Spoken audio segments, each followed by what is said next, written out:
सहनाववतु सहनौ भुनक्तु सह वीर्यं करवावहै तेजस्विनावधीतमस्तु मा विद्विषावहै।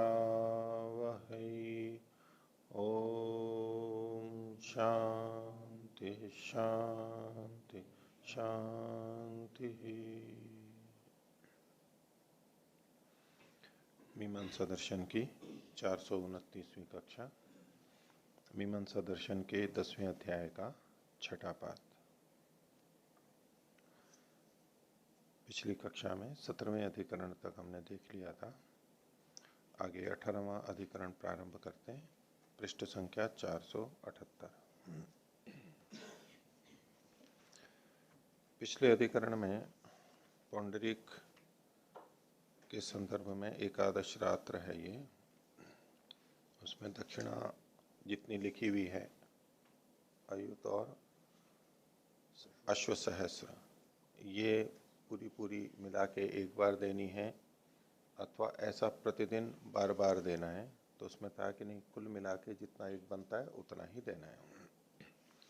अब इसमें इससे जुड़ा हुआ ही विषय अगले अधिकरण में है। शीर्षक है पौंडरी के प्रत्यहम विभज्य दक्षिणानयनाधिकरणम। पौंडरीक में प्रतिदिन 11 दिन है, उसमें विभज्य विभाग करके जो दक्षिणा इसकी बताई गई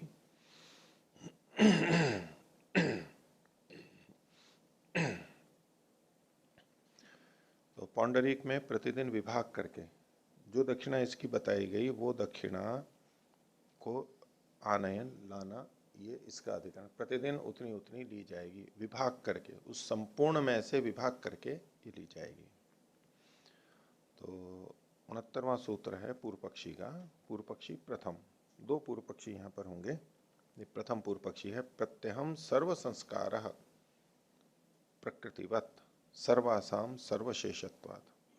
तो प्रतिदिन सबका संस्कार होवे, यानी जितनी भी दक्षिणा है वो पहले दिन दी गई, दूसरे दिन दी गई, ऐसे विशेष विशेष वो दी जाएगी प्रतिदिन प्रकृति के समान।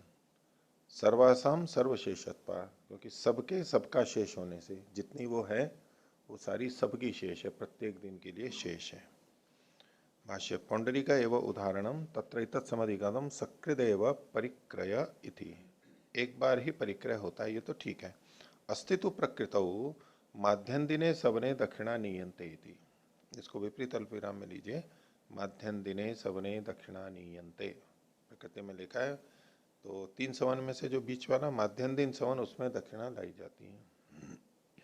तत्र संशय, 3 पक्ष हैं। पहला है किम सर्वासाम कार्त्स्नेन प्रत्यहम नयनम, सभी का संपूर्णता से प्रतिदिन नयन, प्रतिदिन देना।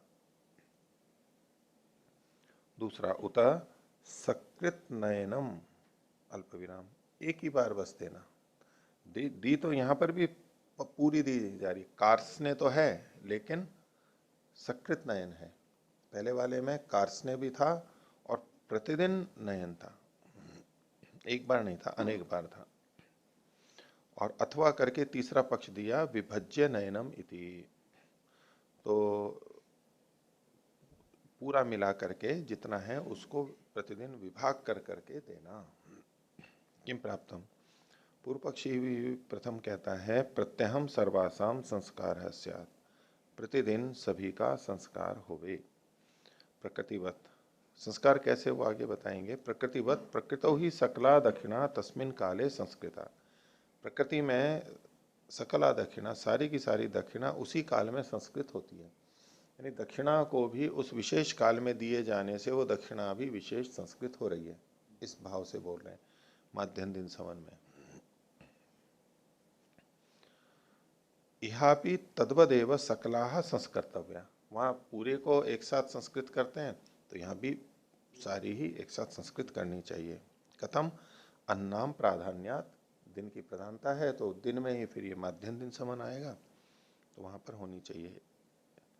अन्नाम प्रधानत्वात् तद गुण भावाच दक्षिणानाम, और दक्षिणा उसका गुण भाव है, गुण रूप से। पिछले अधिकरण में भी ये कहा था पूर्व पक्षी ने कि ये दिन प्रधान है और दक्षिणा गुण है। सिद्धांति ने यद्यपि वहां उसका खंडन कर दिया था, पर यहाँ फिर पूर्व पक्षी अपनी बात रख रहे हैं। आगे, सर्वाह एता सर्वेशम अन्नाम शेषभूता। सर्वाह एता, सर्वाह मतलब ये सारी दक्षिणा, सर्वेशम अन्नाम सभी की, सब दिनों की शेषभूत है। शेषभूतस्य च अर्थस्य यह संस्कार सत्तेन तेन अन्नाम प्रयुज्यते। तो शेषभूत का यानी गुणभूत का अर्थ का दक्षिणा का जो संस्कार है वह उस दिन में प्रयोग की जाएगी। तस्मात् प्रत्यहम सर्व संस्कार, प्रत्येक दिन सभी दक्षिणा दी जाएगी, उस रूप में दक्षिणा का भी संस्कार हो रहा है। 17वां सूत्र पूर्व पक्षी द्वितीय का है। दूसरा पक्ष जो ऊपर दिया था सकृत नयनम, उसको ये कह रहा है एकार्थत्वात् न इति चेत।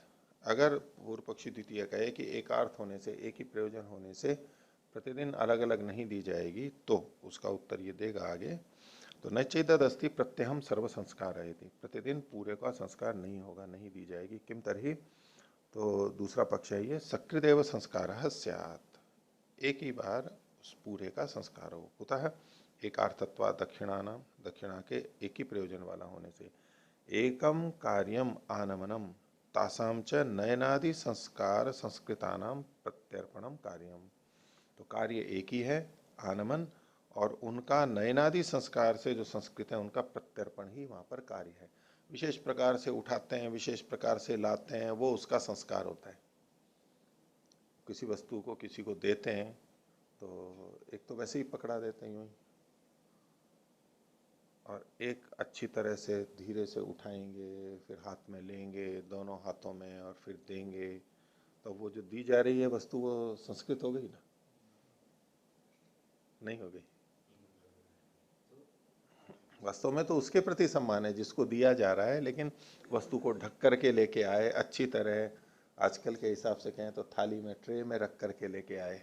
अब एक तो वैसे ही गिलास लाते हैं और दे देते हैं, सामान्यतः वही चलता है, लेकिन उसको जहाँ संस्कारित करना है, आदर देना है, तो ट्रे में रखेंगे, फिर लेकर के आएंगे, फिर देंगे।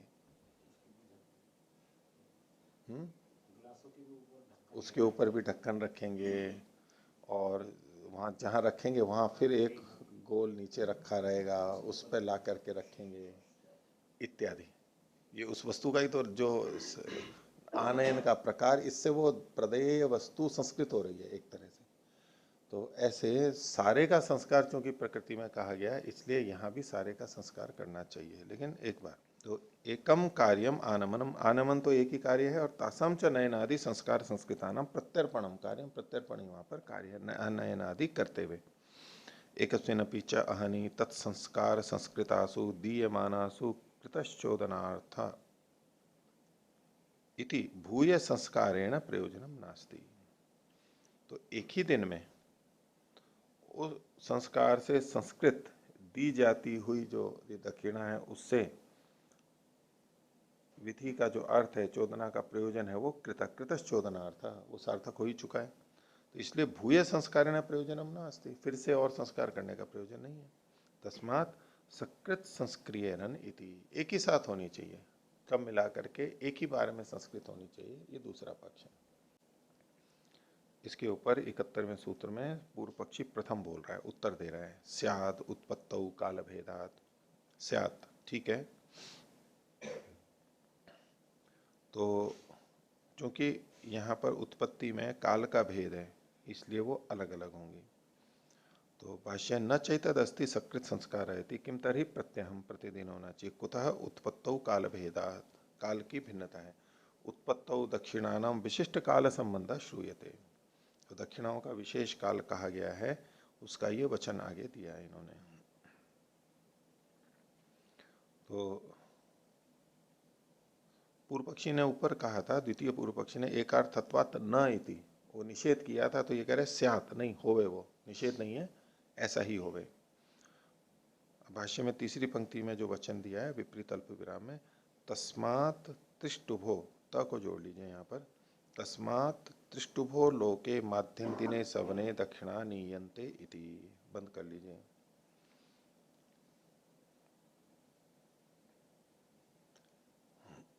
तो तिष्टुप के लोक में तिष्टुप छंद होता उसमें होगा, वो माध्यान्ह दिन सवन में दक्षिणा दी जाती है। तो सर्वाश्चयिता सर्वेशम अन्नाम शेषभूता, पूर्व पक्षी फिर अपनी वही बात कह रहे हैं कि जितनी दक्षिणा है ये सब दिनों की शेषभूत हैं। तेषाम च अन्नाम माध्यान्ह दिनानि सवनानि विद्यन्ते, और उन दिनों में माध्यान्ह दिन सवन फिर अलग होते हैं, प्रत्येक दिन में ये अलग कालखंड है। तत्र च अगम्यमान विशेषत्वात् यस्य माध्यान्ह दिने सवने न संस्क्रियेरन् तस्यैव, ऐ की मात्रा, तस्यैव संस्कार लोपः स्यात्। तो चूंकि यहाँ पर अगम्यमान विशेष है कि इतने दिन है, तो उनमें से किसके माध्यान्ह दिन सवन में की जाए, कोई विशेष तो कथन है नहीं, इसलिए तो अगम्यमान विशेष होने से जिसके माध्यान्ह दिन सवन में संस्कार नहीं किया जाएगा, एक में कर दिया औरों में नहीं किया जाएगा, जैसा कि द्वितीय पूर्व पक्षी कह रहा था किसी एक ही में होगा, तो जिनमें नहीं किया जाएगा तो तस्यैव संस्कार लोपः स्यात्, उसका संस्कार नहीं हो पाएगा। प्रयोग भेदात्, क्योंकि प्रतिदिन अलग अलग प्रयोग है।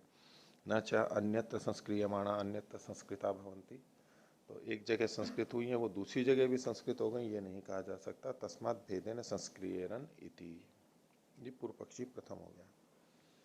अब अंत में सिद्धांती अपना कथन कर रहा है 72वां सूत्र, विभज्यतु संस्कार वचनात् द्वादशाः वत्। तो अलग अलग करके संस्कार, क्योंकि संस्कार का वचन है, सब जगह संस्कार होना है, तो वो अलग अलग टुकड़ों में करके वहां पर संस्कार किया जाता है द्वादशाः के समान। न चैतदस्ति समस्तानां प्रत्यहम संस्कार इति, तो सबका एक ही दिन संस्कार हो ये भी ठीक नहीं है, नहीं प्रत्येक दिन संस्कार हो ये ठीक नहीं, जो पूर्व पक्षी प्रथम था। किम तरी है समस्तानाम प्रत्यहम, प्रत्यय मतलब प्रत्येक दिन संस्कार हो, पूरी दक्षिणा का, पहले दिन भी, फिर दूसरे दिन भी, तीसरे दिन भी। पहले पक्ष में पूरी है ना, हाँ ये पहला पक्ष हुआ, तो दूसरे पक्ष को तो इसने खंडित कर दिया ना, पूर्व पक्षी प्रथम ने दूसरे के प्रश्न के उठने पर उसको उत्तर दे दिया था, बचा हुआ कौन सा है, पूर्व पक्षी प्रथम, उसका खंडन कर रहे हैं। तो न चैतदस्ति समस्तानां प्रत्यहम संस्कार है किम तरही विपच्य संस्क्रियेरन्, अलग अलग करके संस्कार करना चाहिए। कुतः वचनात्, वचनीय ऐसा है, कैसे, द्वादशाहे प्रत्यहम नयनादि संस्कारो वचनात् क्रियते। तो पहली बात तो द्वादशा में प्रतिदिन नयनादि संस्कार वचन के कारण किया जाता है। द्वादशा इसकी प्रकृति है पांडरिक की, अहीन द्वादशा, तो उसमें प्रतिदिन किया जाता है, तो प्रतिदिन तो यहाँ पर भी किया ही जाना चाहिए। इतना हो गया। उसमें आगे कहा उसके लिए वचन है विपरीत अल्पविराम में, अन्वहम द्वादश शतम ददाती इति, प्रतिदिन उस द्वादश शत को देता है।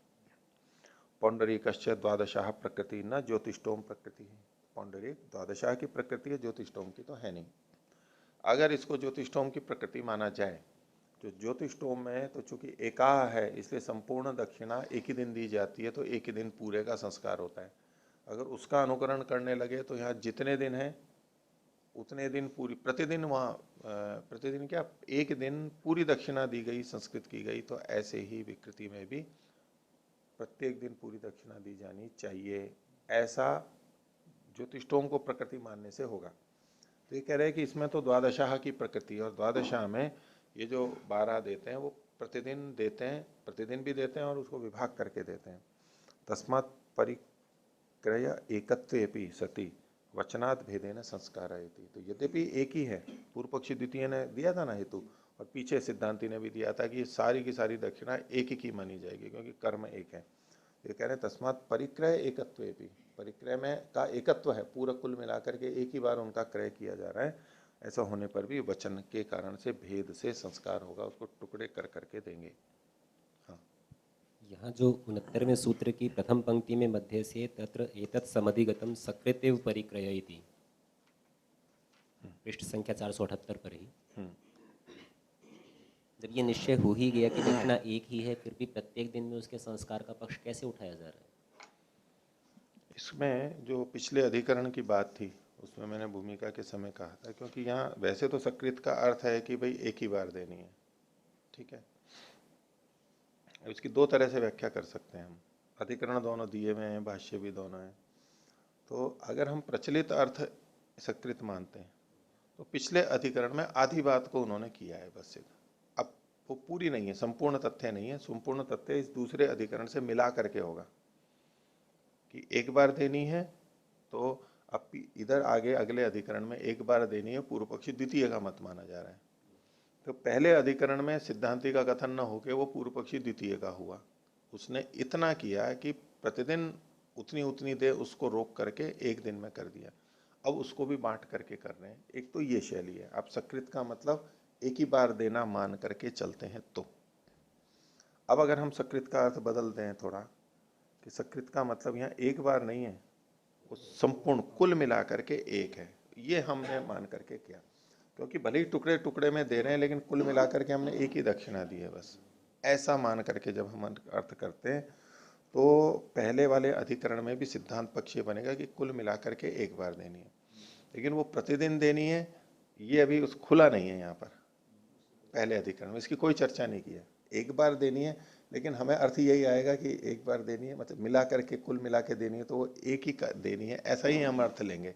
लेकिन वहाँ ऐसा अर्थ नहीं लेना है, वहाँ केवल आधा भाग हुआ है तो सिद्धांति का ही पक्ष है, तो सिद्धांति का पक्ष, लेकिन सिद्धांति ने वहाँ ये नहीं खोला है कि प्रतिदिन बांट करके देनी है, कुल मिला करके उतनी देनी है, पूरे याग की, पूरे कर्म की, बस इतना आधा भाग सिद्धांति के मुख से कहलवा दिया।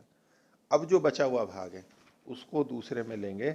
अब जब ये 69वें सूत्र में आपने वचन कहा कि तत्रैतत् समधिगतम् सकृदेव परिक्रयति, अब इस वाक्य का अर्थ जो हम लेंगे ना, वो दोनों तरह से ले सकते हैं। जो दो मैंने व्याख्या पिछले की, तो जब दूसरी व्याख्या है कि बस सारा मिला करके एक बार देंगे, कुल मिला करके संख्या जो है उतनी कुल मिला के देंगे, ऐसा ही यहाँ पर देंगे कि भाई ये तो पता लग गया कि सारा का सारा देंगे, लेकिन अस्तित्व प्रकृतो माध्यम देने। अब ये फिर आगे प्रश्न खड़ा हो गया, अब उसमें फिर ये हो गया सर्वासाम कार्त्स्येन प्रत्यहनम नयनम, फिर ये एक पक्ष उठा लिया इन्होंने, क्योंकि माध्यम दिने सबने दक्षिणा नीयन्ते, ये वचन आया, माध्यम दिन सवन में दक्षिणा को ले जाते हैं, देते हैं, फिर वही बातें चला ली इन्होंने उतने अंश में। हाँ, यहाँ पर यही तो समस्या है ना कि हम चाहे एक मान लें उस सारी दक्षिणा को, चाहे एक बार में मान लें, दोनों पक्ष में एक मान लिया तो भी एक ही बार में तो दिया जा सकेगा। एक चीज को कई बार में कैसे देंगे?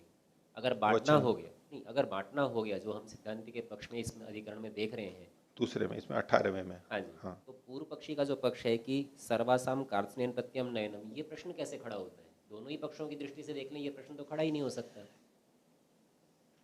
उसको थोड़ा सा विस्मृत कर लो। अगर अब ये वचन देखा, माध्यम दिने सवने दक्षिणा नीयन्ते, इसको ले लिया, तो सर्वासाम कार्त्स्येन प्रत्यहम नयनम, यद्यपि पिछले अधिकरण में हो चुका है, ये रहा ही नहीं है, नहीं आना चाहिए, लेकिन ठीक है, चलाने के लिए इन्होंने दे दिया उसको। या यहाँ केवल नयनम से बस मात्र ले आना और संस्कार करना, देना नहीं, ऐसा अर्थ कर सकते हैं कि प्रतिदिन दक्षिणा नहीं, लाके वो तो संस्कार कर जुड़ा देंगे। हुआ ही है उससे, ले लीजिए, ऐसा ले लीजिए। अगर देंगे नहीं तब तो वो अगले दिन भी उपस्थित है ही दक्षिणा, वही एक ही दक्षिणा, रोज उसका संस्कार करते रहे, अंतिम दिन दे दें। ठीक है, ऐसा भी कर सकते हैं। पिछले अधिकरण में परिक्रय की बात है, पिछले अधिकरण में परिक्रय की बात है, खरीदना, और इसमें नयन, नयन की बात है, इसको भेद करके कर सकते हैं। ठीक है,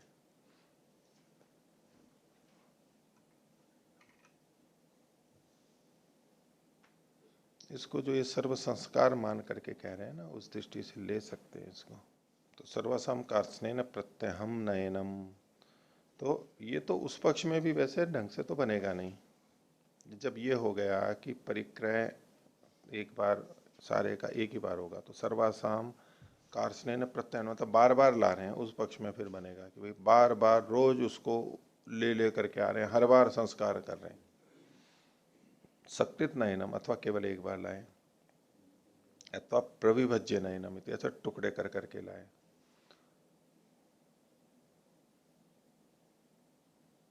ठीक है, ऐसा कर लीजिए, उस पक्ष में बनेगा। ये सर्वासाम कार्त्स्येन प्रत्यहम नयनम का मतलब एक बार पूरे को लेकर के आ गए, अगले दिन फिर लेकर के आए, अगले दिन फिर पूरे को आए, भावना लगाते जाओ बार बार बार बार।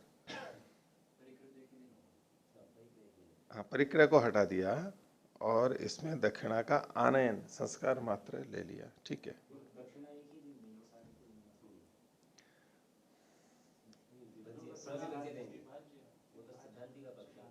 नहीं, प्रविभज्य में नहीं, फिर प्रविभज्य तो संस्कार पे ही लेंगे ना इस पूरे अधिकरण को। पूरा अधिकरण संस्कार पे ही हमें लेना पड़ेगा। लेकिन ये ददाती शब्द भी आगे दिया हुआ है, देखो ये जो है ददाती, ये जो है ना देने से जुड़ा हुआ है। 72वां सूत्र है, द्वादशाहे प्रत्यहम नयनादि संस्कारो वचनात् क्रियते। अब ये जो उदाहरण दिए वचन दिया, अन्वहम द्वादशतम ददाति इति पौंडरीकश्च द्वादशा प्रभृति न ज्योतिष्ठम प्रकृति तस्मात् परिक्रय एकत्वेपि सती वचनात् भेदेन संस्कार। तो परिक्रय का तो एकत्व ही है, एक ही बार करेंगे, वो पिछले अधिकरण से आ गया, पिछले अधिकरण से आ गया। लेकिन ये जो ना अन्वहम द्वादश शतम ददाति, लेकिन हो सकता है देना बार बार किया जाए, लेकिन परिक्रय कुल मिलाकर के एक ही है। किश्तों में देते हैं ना, टुकड़े टुकड़े में दे रहे हैं, तो वो परिक्रय एक ही माना जाएगा। कि गाड़ी को हमने खरीदा, अब वो हम किश्तों में हर महीने रुपए दे रहे हैं थोड़े थोड़े से, तो लेकिन वो हर बार खरीदना नहीं, कुल मिलाकर के परिक्रय एक ही माना जाएगा, पूरे का मिला करके।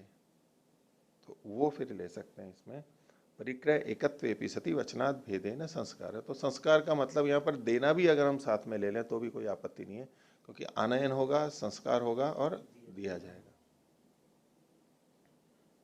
ठीक है। अगला अधिकार 19वां, विकृति विशेषे सामिधेनि कार्ये अपेक्षितानाम एव मनुलिंगानाम ऋचाम एकादशानाम दाशतयीभ्य समानयनाधिकरणम। विकृति विशेष में कोई विकृति है उसके संदर्भ में सामिधेनियों के कार्य में, सामिधेनी ऋचाएं होते हैं, आहुति देते हैं समिधाओं की, उनके कार्य में अपेक्षितानाम एवं मनुलिंगानाम, मनुलिंग वाली जो ऋचाएं हैं, यानी मनु शब्द जिनमें आया है ऐसी, वो जितनी अपेक्षित हैं उतनी ही उनको ही, उन्हीं ऋचाओं का एकादशानाम, और वो 11 हैं उनका, दाशतयिभ्य यानी ऋग्वेद से समानयनाधिकरणम, उसको लेके आएंगे। आवाप के प्रसंग में उसको यहाँ कम पड़ रहा है तो उधर से लेकर के आ जाते हैं ऋग्वेद से। तो ये सिद्धांत पक्ष है कि जितनी कम पड़ रही हैं उतनी ही लेकर के आए। पूर्व पक्षी का मत है कि वचन में मनुलिंग वाली कही गई है, तो मनुलिंग वाली तो बहुत सारी हैं, तो सबको लाना चाहिए, सबको लाना चाहिए, ये पूर्व पक्षी का मत है। सिद्धांत का है कि जितनी कम पड़ रही है उतनी मनुलिंग वाली लानी चाहिए। तो 73वां सूत्र पूर्व पक्षी का है, लिंगेन द्रव्य निर्देशे सर्वत्र प्रत्यय स्यात् अल्प विराम लिंगस्य सर्वगामित्वात् आग्नेयवत्। तो लिंग से द्रव्य का निर्देश किए जाने से, क्योंकि मनुलिंग जो मनु शब्द है, द्रव्य मतलब यहाँ पर ऋचा हो गई, तो लिंग से द्रव्य का निर्देश होने पर सर्वत्र प्रत्यय से, जहां जहां भी ऋग्वेद में वो हैं मनुलिंग वाली, उन सबका बोध कराएगा, ज्ञान कराएगा। क्योंकि लिंग से सर्वगामित्वात्, लिंग चिन्ह है वो तो सब जगह जाएगा जहां जहां भी है। आग्नेयवत्, आग्नेय के समान, आग्नेय का उदाहरण देंगे। तो क्वचित कर्म विशेष श्रूयते, ये वचन मिल रहा है आगे, विपरीत अल्पविराम में लीजिए, मनोरिचः सामिधेन्यो भवन्ति इति। सामिधेनी जो है वो कैसी होती है, मनो ऋचाएं वाली होती हैं, मनो की ऋचाएं, मनोरिचः भवन्ति। तत्र संशय किम यावत्यो मनुलिंगा ऋचः ताः सर्वा दाशतयिभ्य आनीय सामिधेनेषु विनियोक्तव्या उत काश्चित एव अल्पविराम न सर्वा इति। तो जितनी भी मनुलिंग वाली ऋचाएं हैं, मनु शब्द जिन ऋचाओं में है, वो सारी की सारी ऋग्वेद से ला करके और सामिधेनी में लगानी चाहिए, उनका विनियोग प्रयोग करना चाहिए, अथवा कुछ ही लानी चाहिए, सारी नहीं लेना चाहिए। दूसरा पक्ष हुआ किम प्राप्तम, पूर्व पक्षी कह रहा है सर्वाह एवं लिंगा उपादेय, इस लिंग वाली यानी मनुलिंग वाली सभी का ग्रहण करना चाहिए। कुतः लिंग से सर्वगामित्वात्, लिंग तो सभी जगह पहुंच जाता है, चिन्ह तो यही तावत श्रूयते, क्योंकि यहाँ पर ये वचन सुना जा रहा है विपरीत अल्पविराम में, मनोरिचः सामिधेन्यो भवन्ति इति। मनोरिच, मनु की जो ऋचाएं हैं मनु शब्द वाली, ये सामिधेनियों में होते हैं। तो मनु शब्द संयोगो ही लक्षणम ऋचाम उपाधीय माना नाम। तो ये जो मनु शब्द का संयोग है ये लक्षण है ग्रहण की जाती हुई ऋचाओं का। जिन ऋचाओं को ग्रहण करना है उसमें मनु शब्द का संयोग ये लक्षण है, लिंग है। मनु संबंधे न च शब्द उपलक्षयन यावतीषु संभवे। तो मनु के संबंध से शब्द उपलक्षित करता हुआ, उपलक्षयन शब्द उपलक्षयन, शब्द यहाँ ये प्रथमा का एक वचन लेते हुए बोल रहा हूं। मनु के संबंध से शब्द उपलक्षित होता हुआ, शब्द उपलक्षयन, शब्द उपलक्षित करता हुआ ऋचा को, मनु के संबंध से शब्द उपलक्षण उपलक्षित करता हुआ, यावतीषु संभवेत, यावतीषु ऋक्षु, जितनी ऋचाओं में वो संभव है, तावती ही अविशेषात शक्नोति उपलक्षयितुम, उतनी ही अविशेष रूप से लक्षित की जा सकती हैं उस शब्द के द्वारा। एतच्च वचनम लिंग मात्र संबंधेन विनियोजकम। तो ये जो वचन है कौन सा, पीछे जो बताया इन्होंने, मनोरिचय सामिधेन्यो भवंती, ये वचन लिंग मात्र के संबंध से विनियोजक है, और कोई यहाँ पर विशेषण नहीं दिया गया है। न इयत्ता परिच्छिन्ना नाम विशेषकम, कोई इयत्ता परिच्छिन्न करके कि मनोरिचा जो है 5 लेनी चाहिए, 10 लेनी चाहिए, ऐसा कोई दूसरा यहाँ पर परिच्छिन्न करने वाला विशेषक नहीं है। न इयत्ता परिच्छिन्ना नाम विशेषकम तस्मात् अविशेषात् सर्वाः तल्लिंगवत्य उपादेया अग्नेयवत। तो इसलिए अविशेष रूप से सारी की सारी उस लिंग वाली ग्रहण करनी चाहिए। आग्नेयवत उदाहरण को आगे समझाएंगे। ये यथा करके उदाहरण दे रहे हैं। यथा ऋचिषाणाम आग्नेयेन संवत्सरम उपधाने आसीत सूक्तेन सूक्तस्य अविच्छेदाय इति। इसमें ये आसीत सूक्तेन, यहाँ से आसीत से विपरीत अल्पविराम लीजिए, आसीत सूक्तेन सूक्तस्य अविच्छेदाय बंद कर लीजिए इति।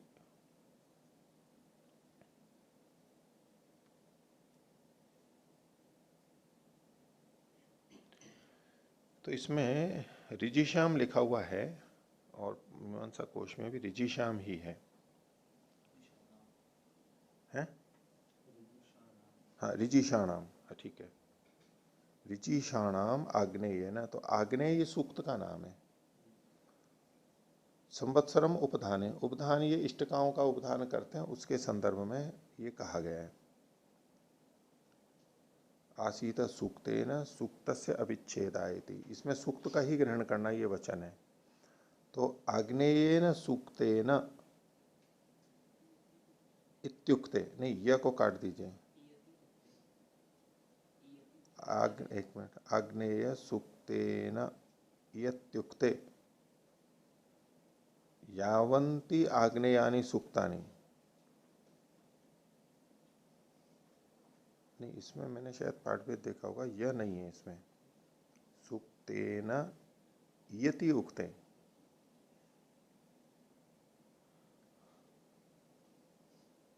नहीं इसमें तो आग्नेयेन सूक्तेन इतना लिखा है ना सीधा, तो उसको य को काट दीजिए।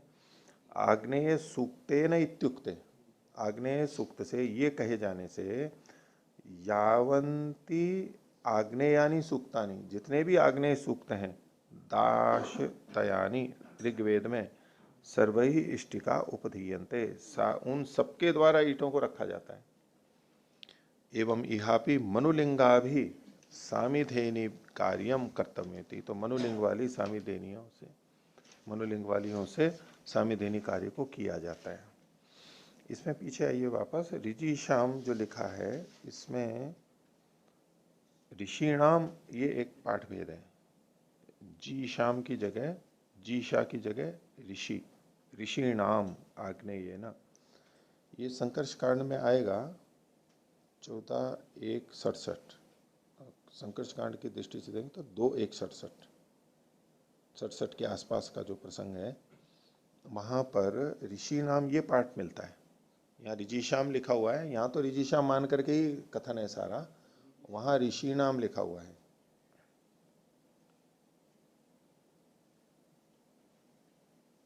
तो पूर्व पक्षी का कहना है कि सारे के सारे सूक्त, आग्नेय सूक्त लेकर के किया जाता है ये कार्य, ऐसे ही यहां पर भी मनोलिंग वाली सभी को लेना चाहिए। दूसरा उदाहरण दे रहा है, यथा व आहरगणे, जैसे आहरगण में है ऋजिशाम अपसु प्रास्यंती, तो ऋजिशों को, ये द्वितीय बहुवचन है, द्वितीय एक वचन है, नहीं ऋजिशम, हाँ द्वितीय एक वचन है, ऋजिशम अपसु प्रास्यंती, उसको जल में छोड़ देते हैं, ये प्रतिपत्ति कर्म है। तो ऋजिश वो जो बचा हुआ होता है व्यर्थ की चीज, फोका जो होता है रस निकालने के बाद में, सोम का रस निकालने के बाद में जो बचता है रस से अतिरिक्त निकल के, वो ऋजिश, ऐसा। तो सर्वेशम अन्नाम ऋजिशम, उसके ग्रहण से यहाँ पर सभी दिनों का जो ऋजिश है वो लिया जाता है। अविशेषात सर्वम प्रास्यते, और अविशेष कथन होने से जितना भी ऋजिश है सभी दिनों का वो वहां पर प्रतिपत्ति कर्म के रूप में छोड़ दिया जाता है। ये अवृत के समय होता है। तद्वद इहापि अविशेषात सर्वासाम उपादानामिति, तो ऐसे ही यहाँ पर अविशेष होने से सभी मनोलिंग वाली ऋचाओं का ग्रहण करना चाहिए। ये दो इसने उदाहरण देके अपनी बात को पुष्ट करना चाहा है। यहां तो ऋजिश शब्द ठीक है, ऐसा ही चलेगा। अब इस पे सिद्धांति कहता है, यावद अर्थम व अर्थशेषत्वात् अल्प विराम अल्पेन परिमाणम स्यात् अल्प विराम तस्मिश्च लिंग सामर्थ्यम। तो कहते हैं यावद अर्थम व अर्थशेषत्वात्, अर्थ मतलब कर्म, तो जितना प्रयोजन है उतने के लिए जो अर्थ का शेष होने से, जो बचा हुआ है, जो कर्म बचा हुआ है, वो अल्पेन परिमाणम स्यात्, अल्प के द्वारा ही परिमाण हो जाए, पूरा हो जाता है। और तस्मिश्च लिंग सामर्थ्यम, और लिंग की समर्थता भी हो रही है। लिंग जो मनुलिंग कहा गया है वो वहां पर भी घट ही रहा है। भाष्य, न चैतदस्ति सर्वासाम मनुलिंगा नाम दाशतई नाम आगमा इति, सारों को लेना चाहिए नहीं, किम तरी यावदर्थम उपादेया इति, जितना प्रयोजन है उतना ही लेना चाहिए। कुतः अर्थशेषत्वात्, अर्थ के शेष होने से। उसको खोल रहे हैं, अर्थ का मतलब यहाँ पर है कार्य, इसी को खोला इन्होंने, कार्य शेष भावे न ही सामीधेनी नाम उपादानम। ये सामीधेनी ऋचाएं क्यों ली जा रही हैं? कार्य शेष के कारण से। अर्थ शेष मतलब कार्य का शेष होने से। तच्च कार्यम अल्पाभिरपि सिद्ध्यति, और ये कार्य जितनी मनोलिंग वाली है उनमें से कुछ को लेने से भी सिद्ध हो जाता है। सिद्धत्वात् कार्य से यद्यपि लक्षिता संति अपरारिच तथापि प्रयोजनाभावात् नैव, प्रयोजनाभावान नैव, एक नकार जोड़ लीजिए, प्रयोजनाभावान नैवोपादीयन्ते इति। तो चूंकि कार्य पूरा हो गया है तो अन्य लक्षित भी हैं, लेकिन फिर भी प्रयोजन का अभाव होने से उनका ग्रहण नहीं किया जाता है। इस पर पूर्व पक्षी कहता है, ननु कार्यशेष भाव सर्वत्र वाचनिका, ये जो कार्यशेष का भाव है कि जितना बचा हुआ है उसमें करना चाहिए, ये हमें सब जगह वाचनिक होता है, कथन किया गया होता है तो होता है। इहापि प्रत्यक्ष वचनात् लिंग परिच्छिन्ना सामिधेन्यो विधीयन्ते इति सर्वासाम विधानम भविष्यति। तो यहाँ पर भी प्रत्यक्ष वचन है, ये जो लिंग का कथन है इसको प्रत्यक्ष वचन बोल रहा है। यहाँ प्रत्यक्ष वचन से लिंग से परिच्छिन्न जो सामिधेनियां विहित की जा रही हैं तो सभी का विधान यहाँ पर हो जाएगा। इस पर सिद्धांति कह रहा है, अत्र विधीयते सत्यम सर्वत्र वाचनिक शेष भाव न तो यह सामिधेन्यो विधीयन्ते। ये तो ठीक है कि सब जितना शेष भाव है वो वाचनिक होता है, लेकिन यहाँ पर सामिधेनियों का विधान नहीं किया जा रहा है। किम तरही चोदक प्राप्तानाम इयत्ता परिच्छिन्नानाम केवलम अनेन विशेष उच्यते। तो अतिदेश से प्राप्त इयत्ता से परिच्छिन्न जो है उनका केवल यहाँ पर विशेष कहा जा रहा है। क्या विशेष? मनोरिचय थी, मनोरिचय को विपरीत अल्प विराम में लीजिए, ये विशेष कहा जा रहा है। यानी कितनी ली जाएंगी वो तो अतिदेश से पहले से प्राप्त हो रहा है, इतनी ली जाएंगी, बस उसी का प्रयोग करेंगे यहाँ पर। तो मनोरिचय ये केवल विशेष कहा जा रहा है। तो सोयम विशेष उच्यमानो यावत्य उपन्यस्ता ता एव विशेष्य कृतार्थत्वात् व्यावर्तन्ते न अपरापि तल्लिंगा प्रसज्यन्ते। तो जो ये विशेष यहाँ पर कहा जा रहा है वो कहा जाता हुआ जितनी वहां पर उपन्यस्त हैं, प्रकृति से प्राप्त हैं, उनको ही विशेषित करते हुए कृतार्थ होती है और फिर हट जाती है। ताहा एव विशेष्य, उनको विशेषित करके कृतार्थ होने से हट जाती है। न अपरापि तल्लिंगा प्रसज्यन्ते, जो अन्य उसी लिंग वाली हैं वो वहां पर प्रसक्ति ही नहीं होती है। तस्मात् लिंगवती नाम नियतानाम उपादानम न सर्वासामिति। तो लिंग वाली हैं लेकिन नियत हैं, उतनों का ही ग्रहण होगा, सबका नहीं। न च लिंगवती नाम भावात गुणानुरोधेन प्रधान प्रधानावृत्तिर न्याय्या। तो अनुरोधेने के बाद जो पूर्ण विराम है वो तो हटा दीजिए। इसके नीचे वाली पंक्ति है भविष्यति इति, यहां ये पूर्ण विराम लगा लीजिए। तो ऊपर की पंक्ति फिर से देखिए, न च लिंगवती नाम भावात, लिंग वाली ऋचाओं के होने से, भावात को ये अलग कर लेना है।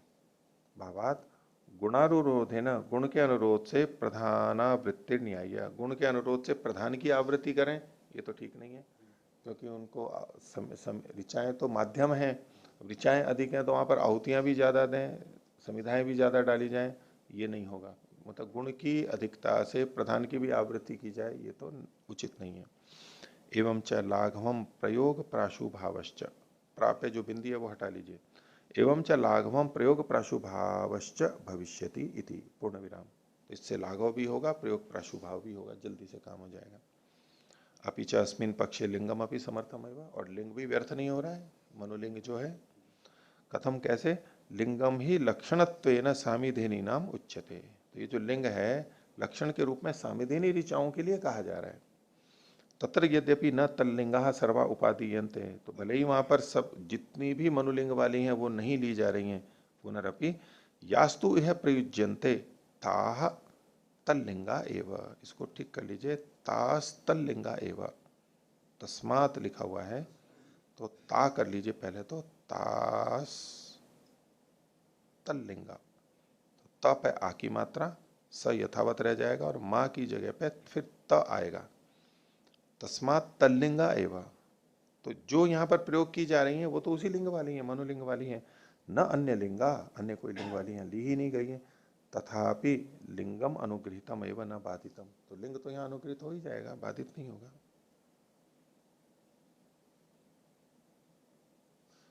तस्मात यावदर्थम उपादानम न सर्वासाम इति, तो जितना प्रयोजन है उतना ही ग्रहण किया जाएगा, सबका ग्रहण नहीं होगा।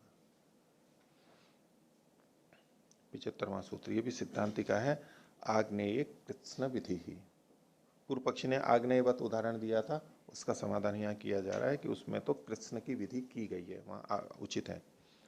तो पूर्व पक्षी की तरफ से भूमिका बना रहे हैं, यदुक्तम यथा, जैसे कि आपने कहा था विपरीत अल्पविराम में, आग्नेय ही सूक्तैर इष्टिका उपदधाति, बंद कर लीजिए, इत्युक्ते सर्वाणी लिंग विशिष्टानि उपादीयन्ते न कानिचित।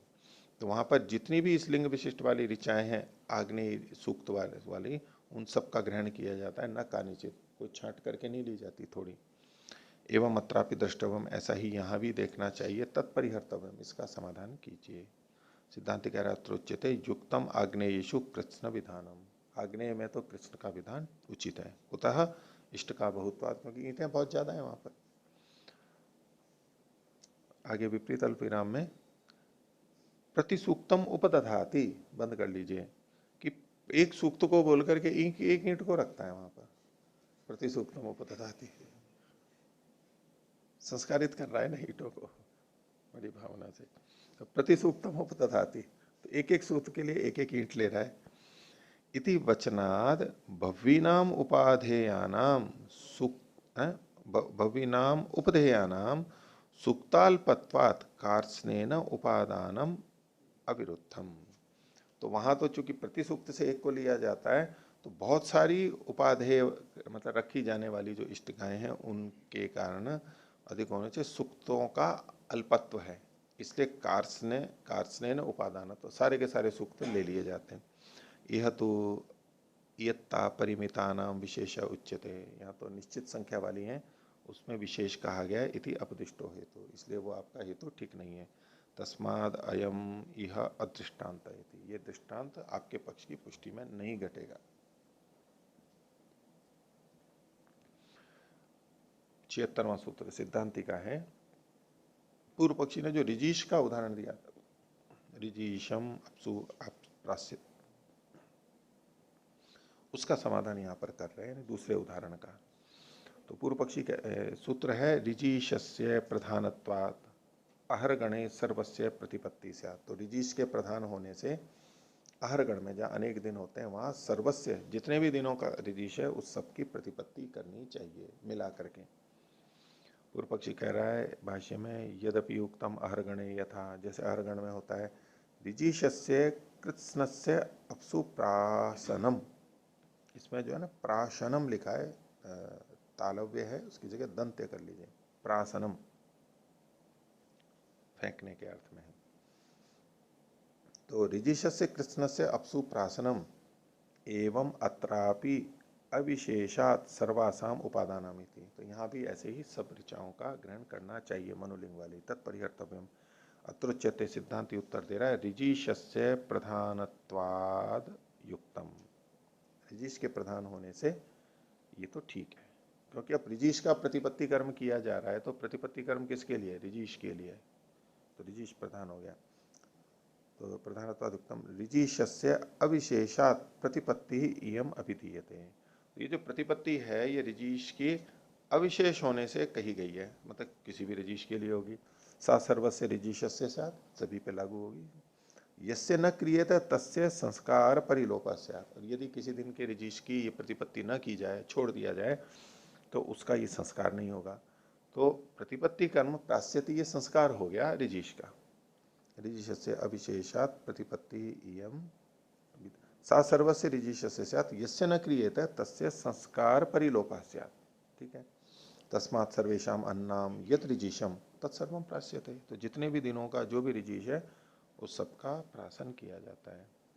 यह तो अर्थशेषत्वात् इति अपदिष्टो हेतु, क्योंकि यहाँ पर अर्थशेष है, जितना बचा हुआ है उतना ही लिया जाएगा, इसलिए आपका ये हेतु ठीक नहीं है। तस्मात् विषमम एतत् ऋजीशेण इति, तो ऋजीश के साथ ये विषम उपन्यास है, दृष्टांत ठीक नहीं है।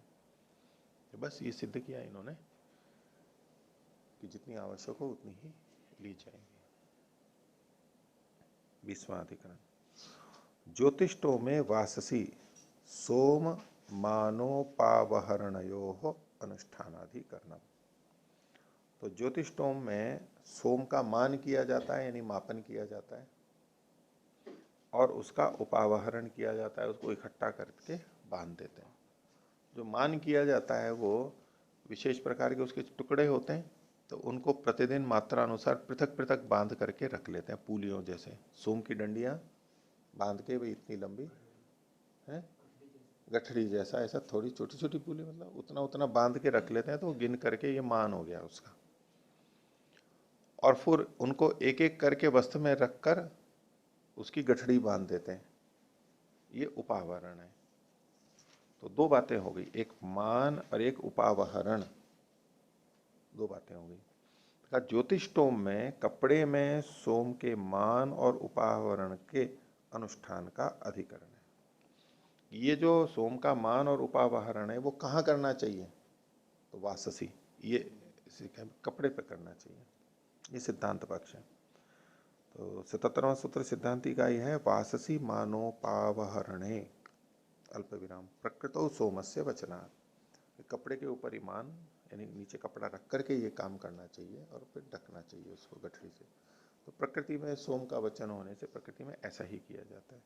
ज्योतिष्टो में मानोपवाहरणे समामनाते तत्र संशय किम यत्र क्वचित मानम ये न केचित उपावहरणम कार्यम उत वाससी मानम वाससा च उपावहरणम इति, तो जहाँ कहीं भी नाप ले, माप ले उसको, कहीं भी कपड़ा हो या नहीं हो, या और किसी के ऊपर भी, अथवा जिस किसी के द्वारा भी उसको इकट्ठा करके गठरी में बांध दें, तो या फिर कपड़े पे ही मान होगा और कपड़े पर ही, कपड़े के द्वारा ही उपावहरण होगा।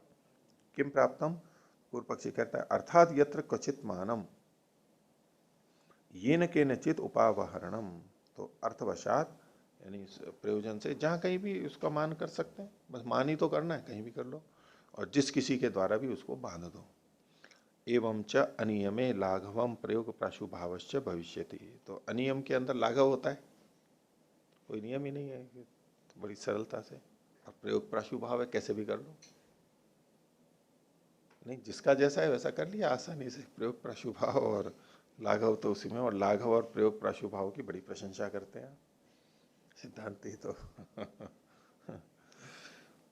तो सिद्धांत कह रहा है एवं प्राप्ते ब्रूमः वाससी मानम वाससा च उपावहरणम कार्यम। तो कपड़े के ऊपर मान करेंगे और कपड़े के द्वारा ही उसको गठरी बांधेंगे। कुतः वचनात् वचनमिदं भवति, उसको आगे दिया विपरीत अल्पविराम में वाससी मिनोति वाससा च उपावहरण उपावहरति इति, बंद कर लीजिए।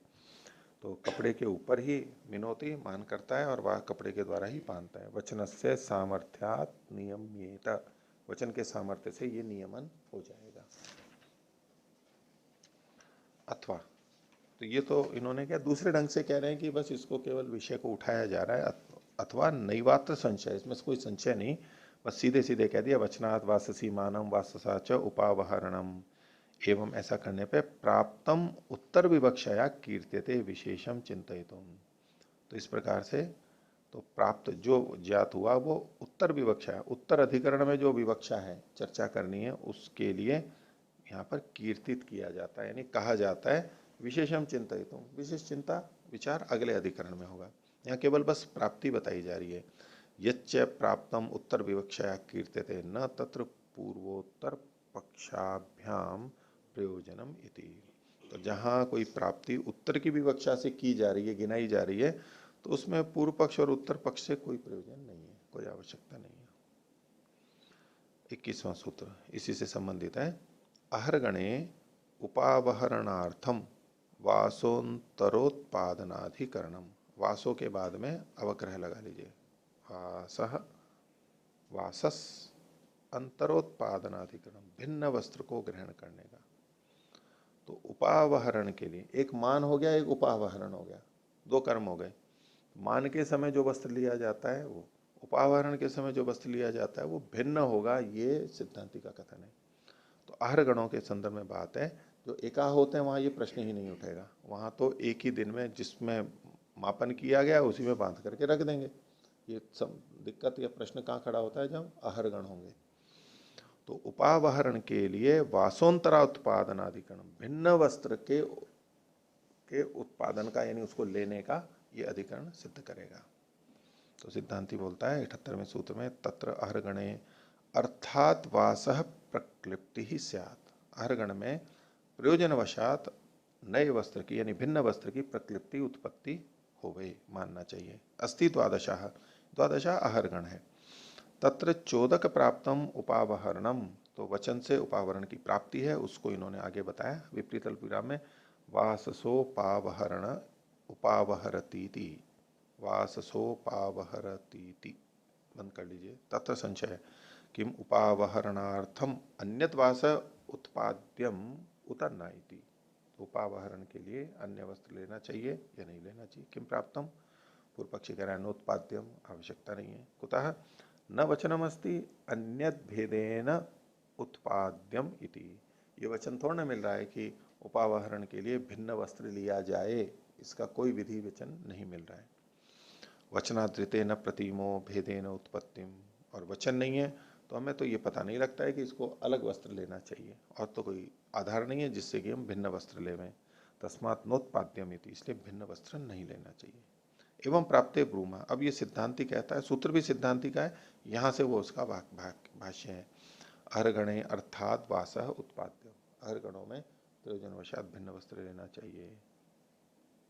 पूर्ण विराम को हटा दीजिए, उसको वचन नहीं, उत्पाद्यम ठीक है, ये अहर्गणे अर्थात वासः उत्पाद्यम, ये पूर्ण विराम ठीक है। कथम, अहर बहुत्वात, दिन के अधिक होने से, बहुनी अहानी, दिन चुके वहां अधिक है। तत् चोदके न एतत् प्राप्यते, अब पूर्ण विराम हटा दीजिए। तत्र चोदके नैतत् प्राप्यते वाससोपावहरतीति, वाससोपावहरतीति इसको विपरीत अल्प विराम में लीजिए।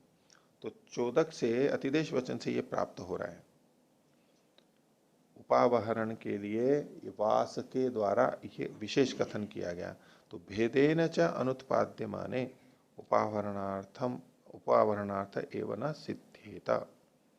तो अगर अलग से उसको नहीं लिया जाए तो बांधने के का प्रयोजन ही उसका सिद्ध नहीं हो पाएगा। तस्मात् उत्पादयितव्यमिति, नया वस्त्र अलग वस्त्र लेना चाहिए। अगला अधिकरण भी वही है।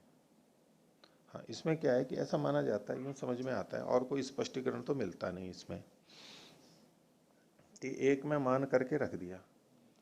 अब प्रकृति में जिस कपड़े पे मान किया था, प्रकृति मतलब एकाह में, और उसी में बांध दिया, और उतना ही लेना था, उतना ही मान करना था, और उसी को करना था, आगे उसका सीधा प्रयोग कर लेंगे, तो वहीं बांध दिया। अब विकृति में अहरगण में जो मान किया वो तो एक कपड़े पे किया, तो उसमें तो सबका मान अलग अलग अलग अलग करके रखा हुआ है। अब जब कपड़े में बांध करके ले रहा है वो उस दिन के लिए, तब वो वाला कपड़ा तो काम में नहीं ले सकता यहाँ पर, उसका मान करके वहां वो वस्त्र वहां पर काम में आ रहा है। एकाह में तो क्या था, उसी वस्त्र पे मापन किया था और उसी में बांध करके ले लिया, काम ले लिया, और तो उस वस्त्र का वहां और कोई कार्य नहीं है, इसलिए वही वस्त्र आ जाता है। तो प्रकृति में तो वही वस्त्र था, लेकिन अहरगण में अब जब अलग से ये उपावहरण कर रहे हैं तो उसके लिए अलग वस्त्र चाहिए, क्योंकि जिस पे मान किया था उसका भी यहाँ प्रयोग नहीं हो सकता। सीधे स्पष्ट यहाँ पर नहीं है, और न ही टीकाकार में कहीं मेरे को समझ में आया, लेकिन ये एक कारण हो सकता है। वहां पर जो पहला वाला वस्त्र है वो काम में आ रहा है, तो इसलिए उपावहरण के लिए दूसरा वस्त्र लेना चाहिए। एक ही वस्त्र है, प्रकृति में एक ही वस्त्र है, वही वस्त्र है, वहां पर आएगी ये चर्चा। अभी नाम तो अलग अलग लिखा है वहां, उससे केवल कपड़े से करता है, ये थोड़ा है कि वही कपड़ा है या अलग कपड़ा है। जो आपने वचन पढ़ा उससे ये नहीं होता कि कौन सा कपड़ा है, लेकिन कपड़े से करता है वहां पर। वहां प्रयोजनवशात या स्वभावतः अर्थवशात उसी में बांध दिया जाता है, वही वहां पर काम में आ जाता है। 22वां अधिकरण, अहरगणे तत्त अह संबंधी सोमापवहरण काले एवं वासोन्तरोत्पादाधिकरणम उत्पादनाधिकरणम। जिस समय सोम का उपावहरण उपावहरण किया जाएगा उसी समय दूसरा कपड़ा लिया जाए, पहले ही ले लिया जाए बाद में लिया जाए, तो जिस समय उसको बांधना है उसी समय वो नया कपड़ा लिया जाए, ये अधिकरण है। तो पूर्व पक्षी कह रहे हैं मानम प्रति उत्पादये अल्प विराम प्रकृतौ तेन दर्शनात् उपावहरणस्य।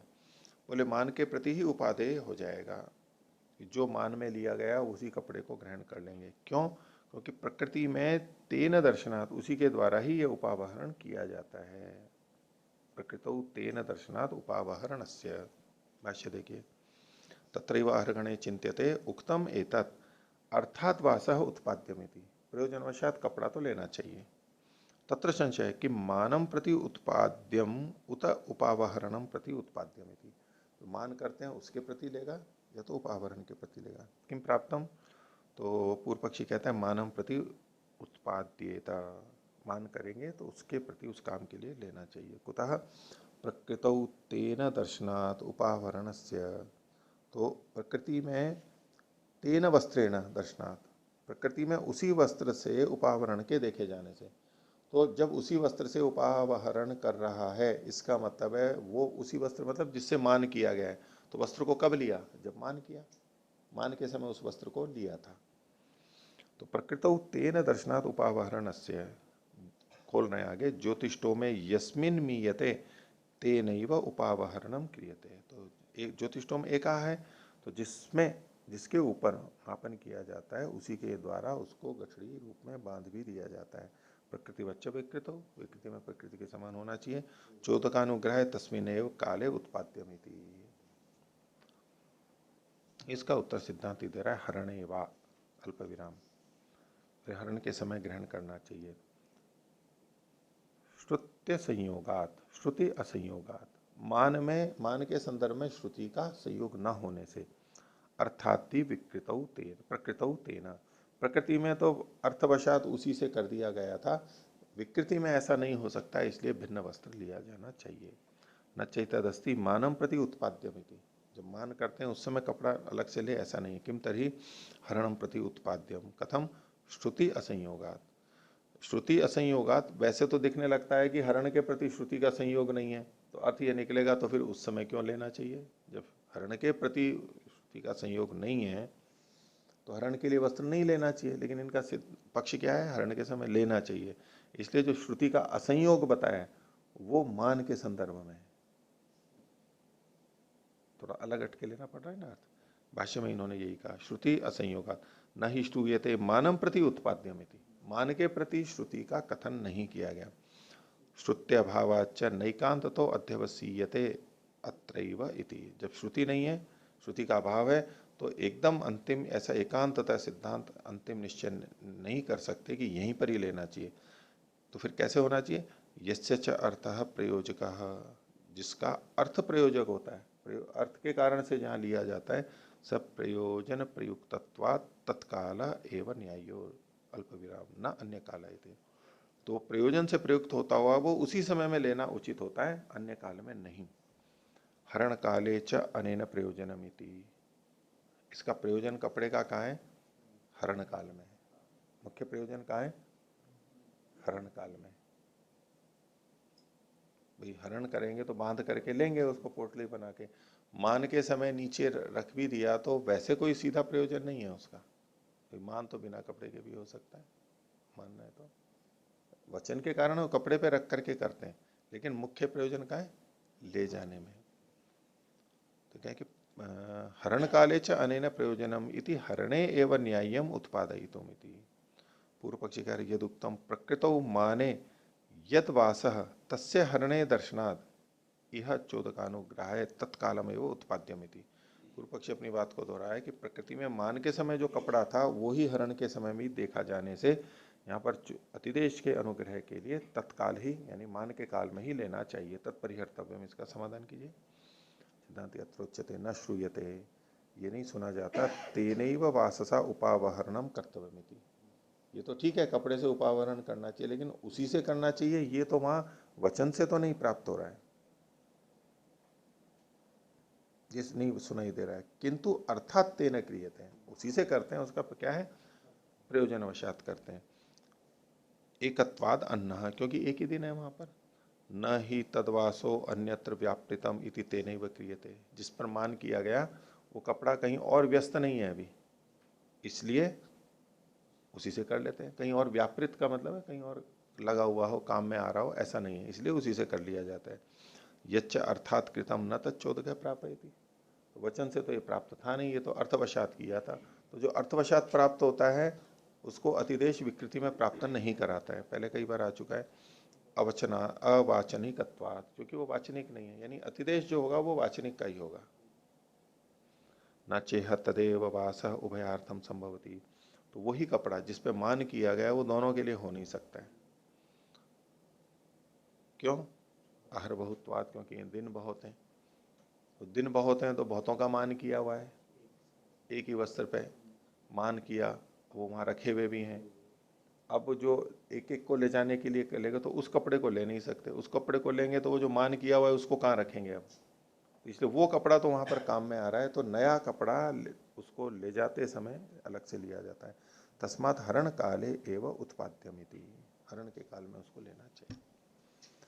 तो ये अधिकरण 22वां समाप्त हुआ और 10वें अध्याय का छठा पाद भी समाप्त हुआ। आगे देखिए सातवां पाद, तो ये ऊपर जो सप्तमाध्याय को तो ठीक कर लीजिए, दशमाध्याय अथा दशमाध्याय सप्तमः पादः, शीर्षक लीजिए अग्निशोमीय पशु हृदयाद्यंगानाम एव हविष्ट्वाधिकरणम। तो अग्निशोमीय पशु में, तो पशु जो भी होता है जहां भी लिए जाते हैं उन सभी पे ये घटेगा। तो अग्निशोमीय पशु में हृदयादि अंगों का ही हविष्टु के रूप में कथन है।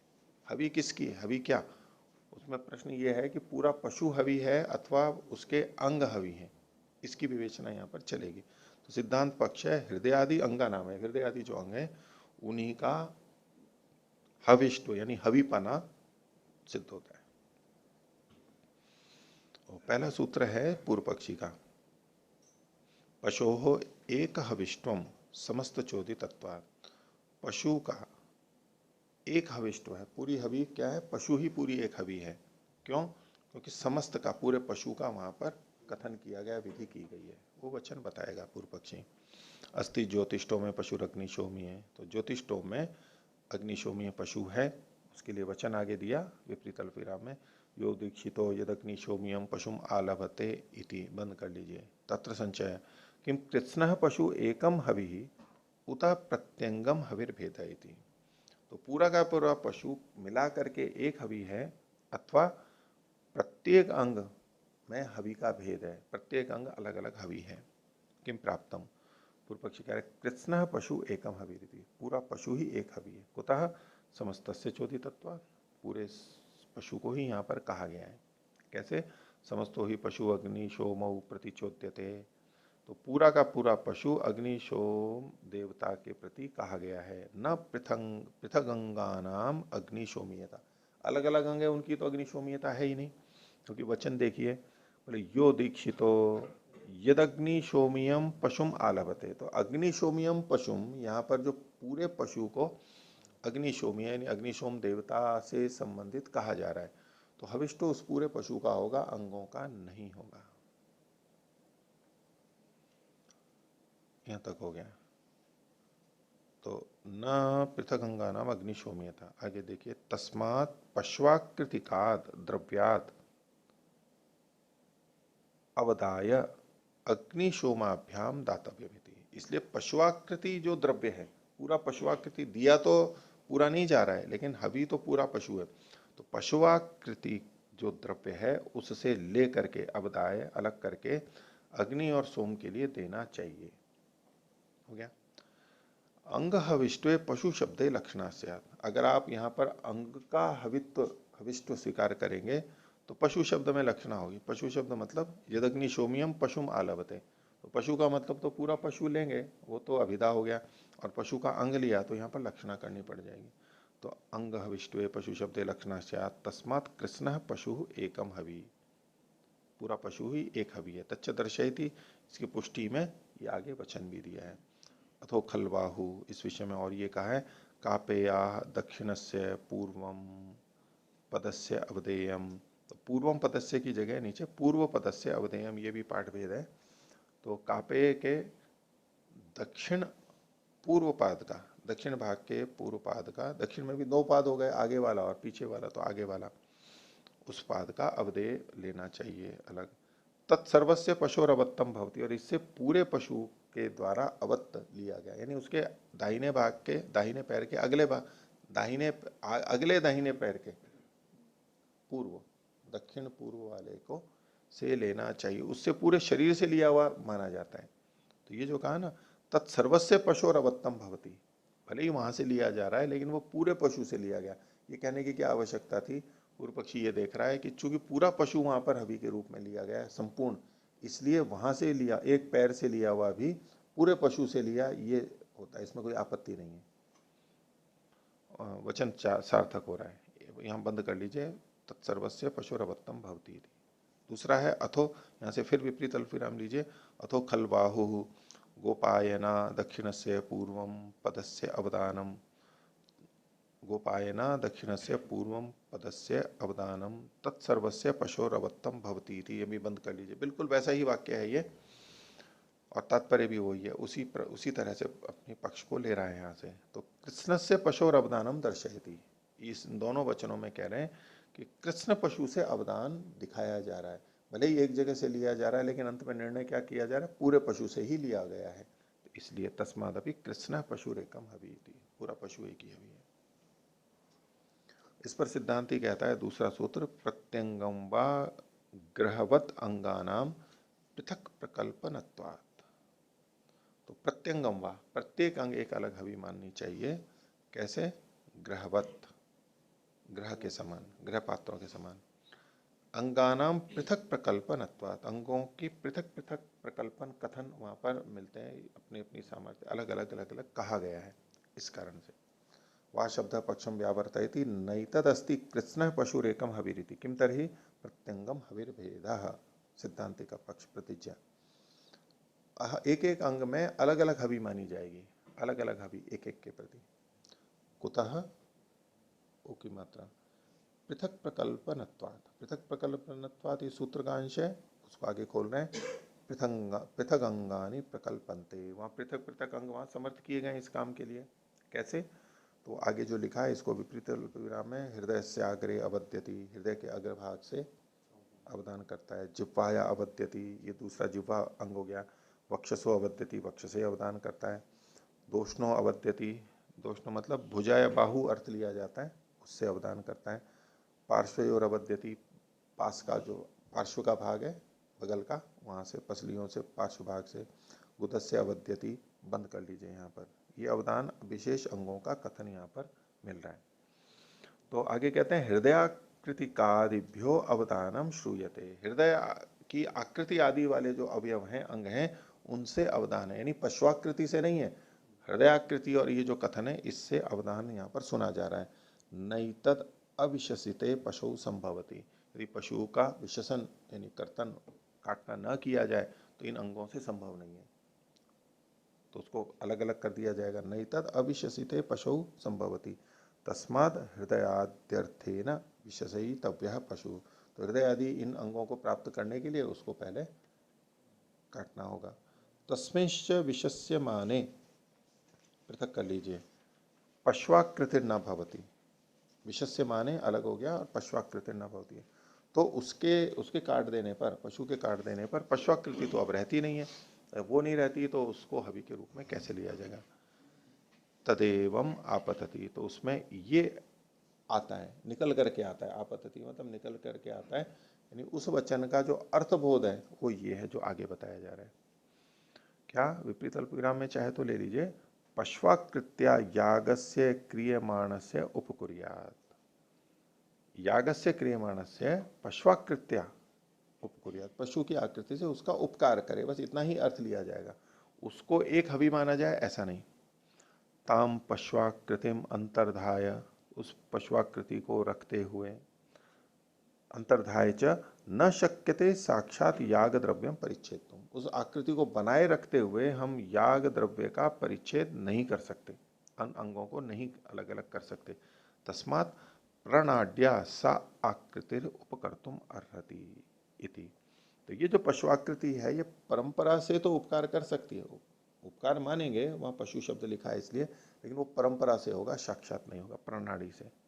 तस्मात् प्रणाड्या सा सा आकृतिर उपकर्तुम अर्हति इति पश्वाकृति, इसको ठीक कर लीजिए, छ की जगह वह, इति पश्वाकृति कस्य द्रव्य से हृदयादीनी यानी तानी हविंशी, तो पशु आकृति वाले द्रव्य के जो हृदय आदि हैं, वो जो अंग हैं तानी हविंशी, वो यहाँ पर हवियां मानी जाएंगी। तेभ्यो अवदाय प्रदातव्यमिति, अब उनसे अवदान करके दिया जाएगा। अब ये पशु से अवदान नहीं माना जाएगा, उन अंगों से अवदान माना जाएगा। ग्रहवत, ग्रह के समान, यथा सोमे, जैसे सोम के संदर्भ में कहते हैं विपरीत अल्पविराम में, ऐन्द्र वायवम गृह्णाति, मैत्रा वरुणम गृह्णाति, आश्विनम गृह्णाति इति, बंद कर लीजिए। तो यहाँ पर पृथक पृथक कल्पनत्वात्, एक का जोड़ लीजिए और नीचे, पृथक कल्पनत्वात् सोमरसो हवि, तो पृथक रूप से कहा जाने से यहाँ पर सोम का रस यहाँ पर हवि है, जबकि ये तो सोम है, मतलब सोम हवि मतलब तो बिना रस निकाला हुआ सोम, वो भी तो हवि होता है, लेकिन यहाँ पर अलग अलग ग्रह पात्रों का है वर्णन है, उसमें रस कुछ डाला गया है, इसका मतलब क्या हुआ, तो पृथक कल्पनत्वात्, पृथक रूप से कथन होने से, ऐन्द्र वायवम गृह्णाति, ग्रहम गृह्णाति, ये मतलब है, तो वहां पर भी अंगों का पृथक कल्पन किया गया, यहाँ पर इन ग्रहों का पृथक कल्पन किया गया, इस कारण से पृथक कल्पनत्वात् सोमरसो हवि, न सोमलता, सोमलता हवि नहीं है, सोम का रस हवि है वास्तव में, लेकिन वचन तो सोम का मिलता है वहां पर, न सोमलता एवं अत्रापि द्रष्टव्यम, ऐसे यहाँ भी समझना चाहिए।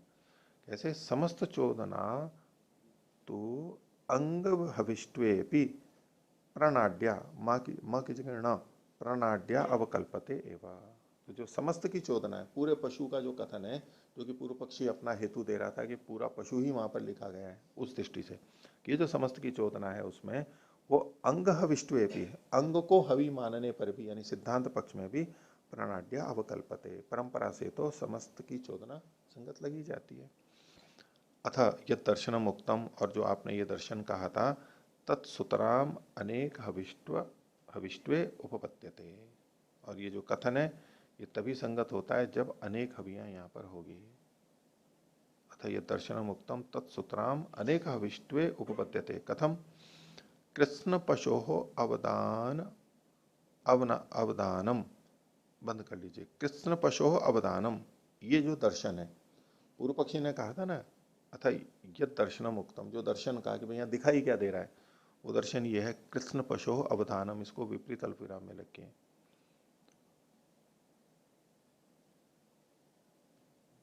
तो पूर्व पक्षी ने कहा था कि दर्शन तभी सिद्ध होगा जब कृष्ण पशु को से अवदान किया जाएगा, तो उसका उत्तर दे रहा है कि ये जो दर्शन आपने कहा था वो सुतराम पूरी तरह से अनेक हविष्टवे उपपद्यते, अनेक हवियां मानने पर भी संगत हो जाता है। कैसे? तो कह रहे हैं कृष्ण पशु अवदानम अनेन अनुजिघ्रिक्षण, तो कृष्ण पशु अवदानम ये जो बात है ये अन्येन, तो अन्येन अंगेन यहां पर लेंगे, अन्येन अंगेन अनुजिघ्रिक्षण, ग्रहण करता हुआ,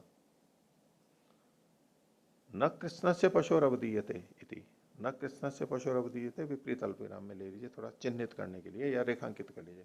न कृष्ण से पशुरवदीयते, तो अन्येन अंगेन अनुजिघ्रिक्षण, अन्य अंग को ग्रहण करता हुआ वो कृष्ण पशु का ग्रहण नहीं करता है, इति दर्शयति, ये केवल बताता है।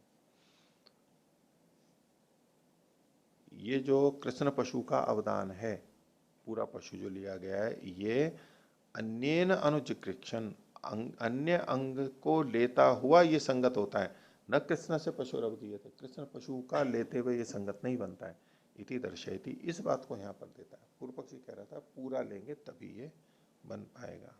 तो आज का पाठ इतना ही रखते हैं। प्रणव ध्वनि।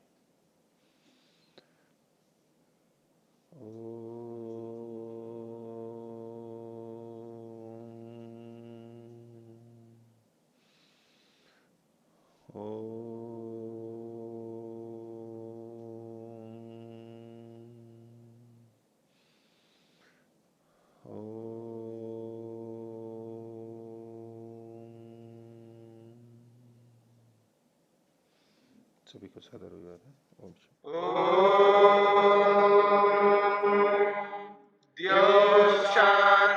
शांतिरंतरिक्षम शांति पृथिवी शांतिरापः शांतिरोषधयः शांति वनस्पतयः शांतिर्विश्वे देवा शांतिर्ब्रह्म शांति सर्वं शांति शांतिरेव शांति क्षमा शांतिरेधि। ओम शांति शांति शांति।